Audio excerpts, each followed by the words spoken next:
மணித்துளி போகுதே, மார்பின் வேகம் கூடுதே, மனமோ ஏதோ சொல்ல வார்த்தை தேடுதே,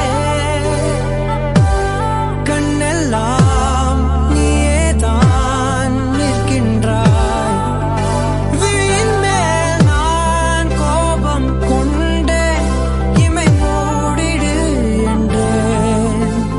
நகரும் நொடிகள் கசையடி போலே முதுகின் மேலே விழுவதினாலே வரி வரி கவிதை எழுதும் வலிகள்.